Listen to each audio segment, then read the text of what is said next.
Good morning mga ka-stroke. Hello, ayan. It's Sunday. Kailangan natin mag-workout for today. Pampalakas ng legs and arm strength. Ayan guys, panoorin niyo yung aking exercise for today. Arm raising and then 10 counts and then bike cycling. Tapos mag-workout ulit ako gamit ang kamay at paa and legs. Ayan, stretching ng arm para gumaan-gaan ang pakiramdam.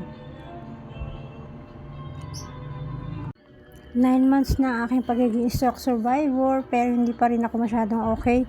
Marami pa at malaki pa ang aking habuling lakas sa aking katawan. Hindi pa masyadong strength ang aking legs. Legs na lang problema ko, masyado pang mabigat. And meron pa akong foot drops sa paglalakad. Pero nakakapaglakad na ako ng malayo. Nakakapaglakad na ako ng within 8 hours. Pero yung 8 hours ako naglakad, minsan talagang in-exercise ko ang aking paa para lang masanay siya sa pagod. Ine-exercise ko lagi, sinasanay ko na maglakad na malayo, mahabang lakad at maraming oras. Kaya lang nakakapagod din. Siyempre kailangan pahinga. Pero kailangan pahinga, dapat tuloy-tuloy pa rin ang aking pag-exercise sa araw-araw. Hindi naman pwedeng araw-araw maglalakad ako 8 hours. Kaya workout lang. Ayan.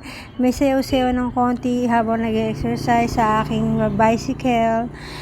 Konting yugyug ng katawan, galaw-galaw, para hindi malumbay at lumakas ang ating katawan.